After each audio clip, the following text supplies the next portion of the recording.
Salut la compagnie, on se retrouve aujourd'hui pour parler de l'épisode 6 de The Boys, et c'est rigolo parce que quand j'ai préparé cette vidéo là, je me suis dit, bon, je vais pas avoir grand chose à dire, et puis au fur et à mesure que j'ai commencé à prendre un petit peu des notes sur ce que j'allais raconter ici, je me suis rendu compte que finalement, il se passe beaucoup de choses. C'est sûr qu'elles sont peut-être moins marquantes que ce qui s'est passé à l'épisode précédent, mais par contre ça va vraiment avoir un impact de fou sur la suite de la saison, peut-être même des 2 saisons, puisqu'on sait qu'il y a 5 saisons prévues. J'espère, je croise les doigts pour qu'il y en ait plus que ça, parce que The Boys, c'est banger, mais déjà on va revenir sur ce qui se passe dans cet épisode-là, avec une très grosse partie qui est basée sur le protecteur. Alors ça semble un peu anecdotique parce que c'est raconté de façon un peu...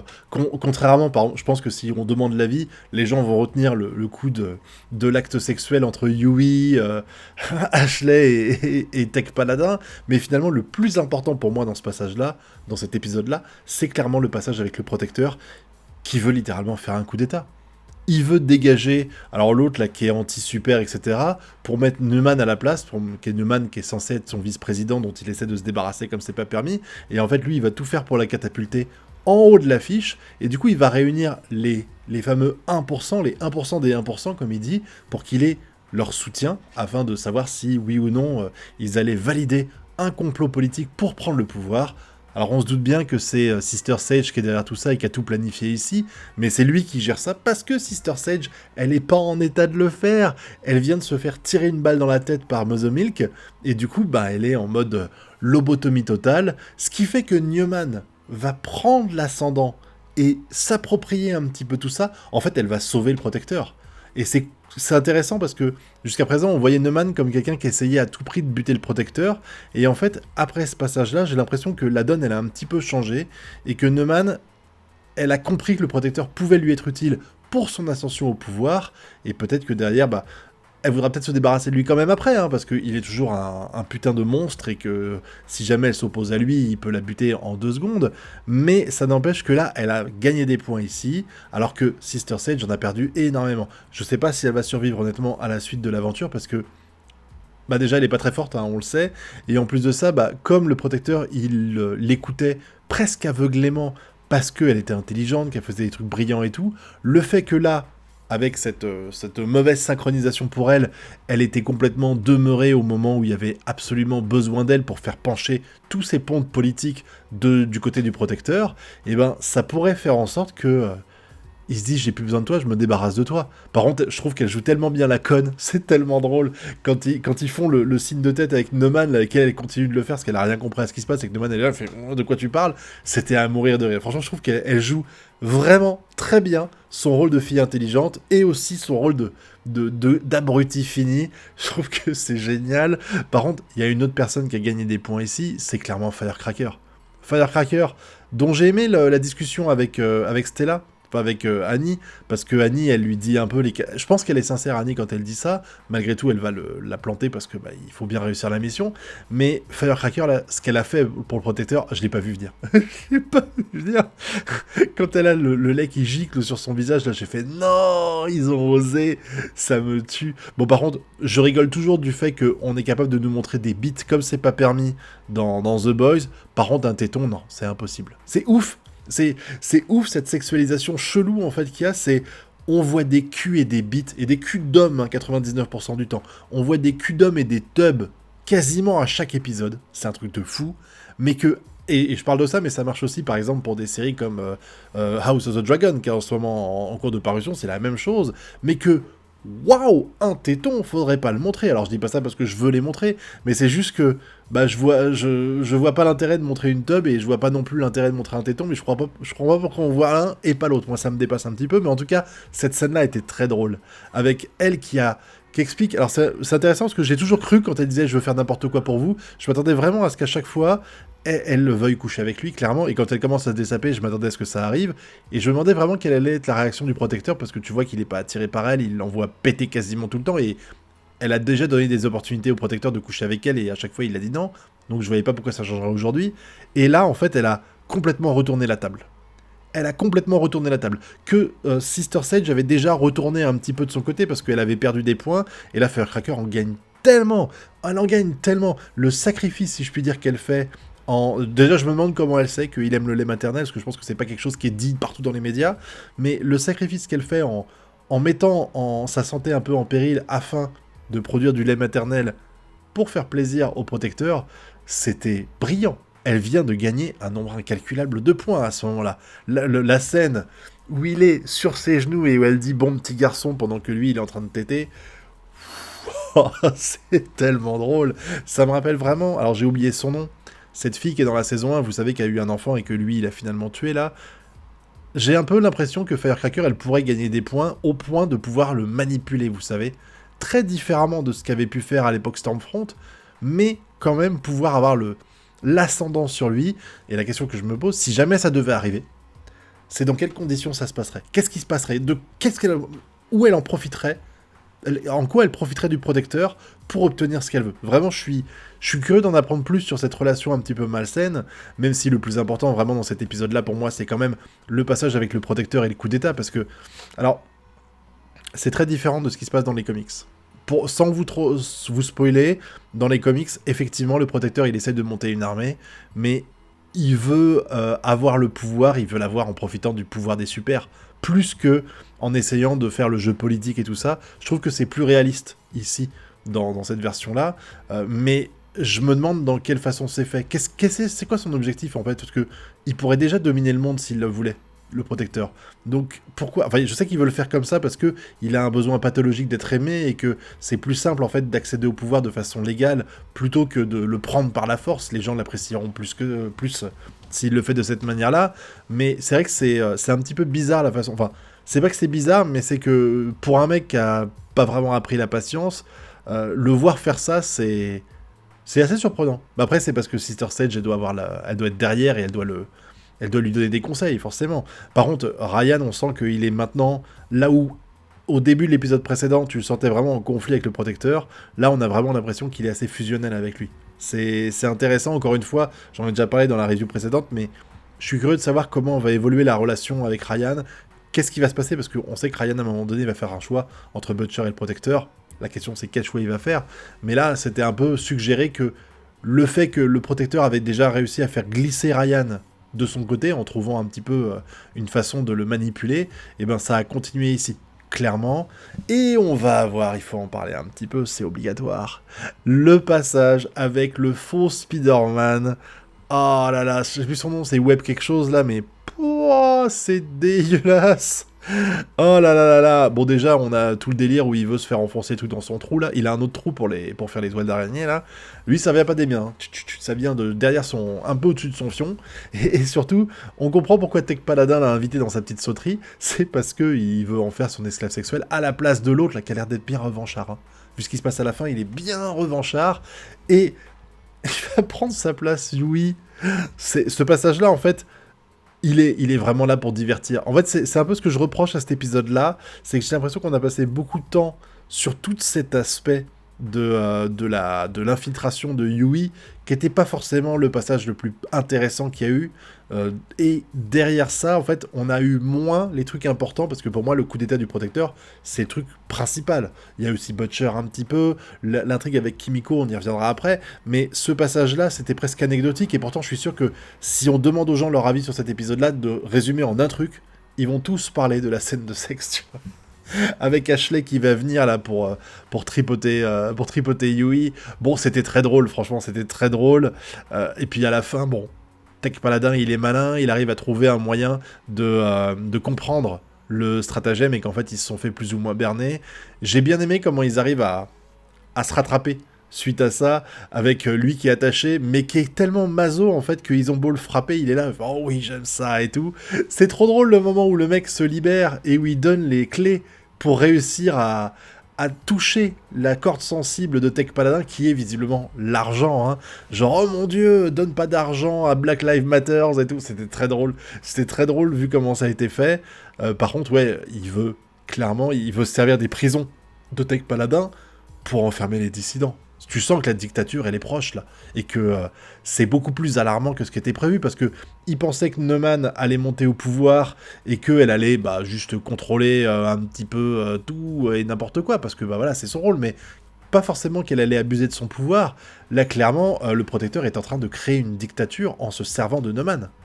Il va mettre Neumann au pouvoir, et il va s'en servir pour contrôler les masses, et ceux qui sont pas d'accord, et hop, en prison, dans les prisons de Tech Paladin. dans les prisons de Tech Paladin, qui se fait buter d'ailleurs par le mec qui l'a élevé. Tu sens que le mec était encore une fois esclave de lui, et qu'il a jamais rien dit spécialement, tout ça. Le fait qu'il le tue à la fin en expliquant qu'il mérite que ça, alors que c'est lui qui l'a élevé, c'est chaud quoi, mais ça prouve à quel point les super sont en dehors de la société, ils sont en marge, ils pensent qu'ils sont capables... Tout est permis pour eux. Tout est permis. C'est déjà montré à plein de reprises, et c'est encore une fois montré ici. Par contre, le seul intérêt, enfin, le plus gros intérêt de cette scène-là, en fait, c'est que ça va débloquer Yui. Yui qui... Il arrête pas de dire je vais bien, alors que son père est mort, et que c'est lui qui a dû tuer son père en plus. Et là, en fait, il va tomber. Il va vraiment sombrer. Après avoir vécu ça, et la torture, entre guillemets, qu'il a subie avec Ashley, il va sombrer complètement.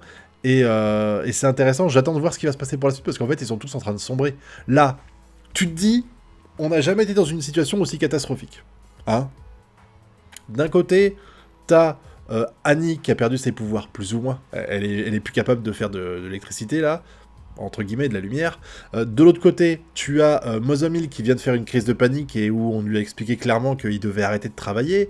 T'as le Français qui a tellement plus supporté ce qu'il a fait actuellement qu'il a fini en prison, qu'il s'est lui-même fait arrêter pour aller en prison. Du coup, ça a détruit Kimiko, qui est à moitié une loque, et t'as Butcher qui est en train de devenir à moitié fêlé, voire totalement fêlé lui aussi. J'en reparlerai après en détail, hein. Désolé, je fais un peu les choses un peu dans le désordre, mais tu sens qu'on est dans la situation la plus chaotique possible, et que, actuellement, tous les personnages qui pourraient éventuellement jouer un rôle pour empêcher la catastrophe d'arriver, ils sont dans le pire moment de leur vie, limite, quoi. C'est le pire timing pour devoir faire un truc de ouf pour sauver la société humaine. Et là, ben, c'est mal barré, quoi. C'est vraiment très mal barré. On peut en parler un petit peu du Français qui refuse carrément de voir Kimiko. J'ai tellement de peine pour elle. Je veux dire, elle a vécu une vie de merde. Elle a été torturée, séquestrée, on a fait des tests sur elle et tout ça. Derrière, elle est traumatisée au point de ne pas pouvoir parler. Elle voit son frère se faire buter sous ses yeux. Et la seule personne qui a été un tant soit peu vraiment gentil, je dis pas que Annie et tout ça n'ont pas été gentils avec elle, mais la personne avec qui il a été le plus proche, le Français, décide du jour au lendemain de se faire arrêter, et refuse de la voir. Il a sans doute honte de tout ce qu'il a fait, mais en même temps, vu ce que Kimiko a fait, franchement, il n'y a pas à rougir par rapport à elle, honnêtement, mais ça fait trop de peine pour Kimiko. Moi, je trouve que c'est un personnage tellement attachant, Kimiko, elle me touche beaucoup, et quand tu vois, elle dit « je n'ai nulle part ailleurs où aller et tout », ah, ça m'a fait de la peine, quoi, ça m'a fait beaucoup de peine. Et puis t'as le passage avec A-Train. A-Train, vu comment ça se passe, il va forcément basculer à 100% du côté des gentils pour moi. Parce que vu la façon, là, il y avait tous les mecs, l'autre qui dit « Oh là là, les noirs, on les enferme, je suis sûr que vous auriez donné du fil à retordre à... Mon grand-père aurait réussi à vous mater » ou un truc comme ça. Et puis tout ce que dit, je trouve que Mozamilk a réussi à trouver les bons arguments en fait pour le motiver. Ton frère, ta famille, tout ça, je trouve que c'est bien. Et puis là, quand il le met devant le truc, là, quand il met Mozamilk devant l'hôpital et qu'il voit le sourire du gamin quand il voit que A-Train a permis de sauver une vie, si je puis dire, il est tellement heureux de ce qu'il vient de faire. Il est tellement heureux. Tu sens que lui, il va basculer du bon côté. Je pense pas qu'il va survivre à la fin. Pour moi, il va se sacrifier à un moment donné, et ce serait déjà un exploit pour lui, qui est quand même une sacrée raclure, hein, soyons clairs. Mais vraiment, j'attends de voir le moment où il va avoir le déclic, peut-être dans cette saison-là. Je le vois pas survivre à cette saison 4. Dites-moi ce que vous en pensez, mais je le vois pas survivre à cette saison 4. Et puis, le dernier point qu'on peut aborder, c'est Butcher. Le moment où le mec, là, il dit... comment il dit ferme ta gueule, Mère Teresa. Oh, je l'ai tellement pas vu venir. Quand elle est là, elle convainc genre, oh, c'est un connard, l'écoute pas et tout, faut sauver tout le monde, on peut pas utiliser le poison parce que sinon on va tuer tous les super. Et que l'autre il fait, mais ferme ta gueule, Mère Teresa. Wow, je m'y attendais tellement pas, les deux sont son imagination, les deux sont dans sa tête, c'est le petit ange et le petit démon, sauf que le petit démon il prend le contrôle des fois, alors que le petit ange non, et le petit démon s'il a pris le contrôle avec Ezekiel, c'est parce qu'il a bien voulu je pense, c'est parce que inconsciemment, Butcher voulait que le démon soit là, et qu'il puisse intervenir pour buter celui qui faisait face à lui et qui l'empêchait d'atteindre son objectif, quoi. Et j'attends vraiment de voir ce qui va se passer par la suite, parce que là, il va continuer de voir les deux, et là, tu vois bien que le démon prend le pas sur l'ange. Même si là, il est dans une situation où la conscience fait qu'il va sans doute pencher plus du côté du faut pas utiliser le composé V. Enfin, pas le composé V. Le poison qu'avait créé les gens à Godolkin. Je pense que quand même, il va pas juste libérer le mec. Il va forcément... Soit il va perdre conscience, et c'est l'autre qui va prendre le contrôle et qui va foutre le gros bordel, soit il va quand même l'écouter. On verra. Je pense quand même qu'il va perdre conscience, et que c'est l'autre qui va contrôler, qui va le torturer, etc. Et que du coup, l'autre va travailler pour fabriquer ce fameux poison. Je pense pas qu'ils l'utiliseront à la fin, parce que comme il dit, il est tellement puissant qu'il tuerait tous les super. Et je pense pas qu'à un moment donné, il aura une conscience et qu'il ira pas jusqu'au bout. De toute façon, je vois pas le protecteur mourir d'un poison. Ça me paraît beaucoup trop facile, si je puis dire. Il faut forcément que ce soit autre chose qui permette d'arrêter le protecteur. Peut-être que Butcher pourra avec ses pouvoirs, parce que clairement, il a des pouvoirs, là. Clairement, il a des pouvoirs. C'est sûr et certain. Maintenant, bah, je trouve que, globalement, l'épisode, même si, comme j'ai dit, quand j'ai commencé à préparer l'épisode, je me suis dit, bon, j'aurais pas grand-chose à raconter, mais finalement, bah, vous voyez, hein, ça doit faire au moins 10 ou 15 minutes qu'on parle, c'était vraiment passionnant ce qu'on a eu, encore une fois, et tu te dis, il reste que 2 épisodes, il va falloir que ça accélère très très vite. Encore une fois, mes prédictions pour la suite, Sister Sage va mourir, et comme c'était plus ou moins elle qui tenait la baraque de ce plan, je pense qu'il va vite se liquéfier. Je les vois pas continuer ce plan-là pour la saison suivante. Après, le plan peut quand même continuer sur la saison prochaine, hein, parce que comme j'ai dit, il y a 5 saisons de prévues, peut-être que la 4 et la 5 sont reliées entre elles et tout ça, mais je pense que Sister Sage, on arrive à la fin de son acte. Là, avec ce qui vient de se passer ici, c'est bientôt terminé pour moi. Ah, je peux parler d'un autre truc aussi que j'ai oublié. Bon, l'homme poisson qui me fait rire, hein, il explique que en fait, il a le contrôle de sa vie en insultant... Enfin, c'est un peu Sister Stage qui l'a fait se rendre compte de ça, mais Ashley, elle lui marchait dessus. Quand il lui a fait peur, Ashley, elle a fermé sa gueule et était à son service, quoi.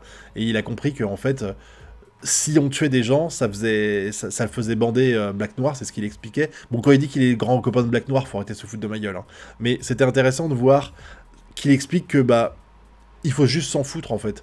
T'as le pouvoir, t'as le contrôle, tu t'emmerdes les gens, tu fais absolument ce que tu veux, c'est toi le super, t'es au-dessus d'eux, t'es supérieur à eux et tu butes les gens parce que ils sont fragiles, c'est des petites coquilles que tu peux briser en un claquement de doigts quand t'as des super pouvoirs. Et je suis curieux de savoir ce qui va se passer avec Black Noir. Parce que Black Noir, là, il explique que... Enfin, Black Noir, je l'appelle Black Noir parce que c'est lui maintenant. S'il se barre comme ça, si demain il s'en va, ouais, je vais faire mon show, machin et tout, ça m'étonnerait.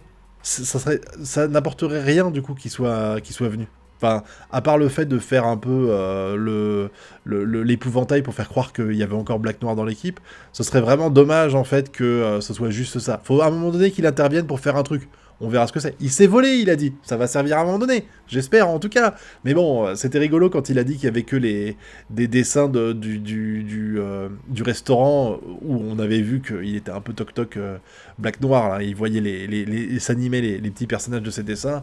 C'était rigolo, en fait. Mais c'est vrai que je le plains, le pauvre, il joue un rôle, il vit dans un endroit qui ne lui ressemble pas du tout. Ça va être compliqué, quoi. Mais en tout cas...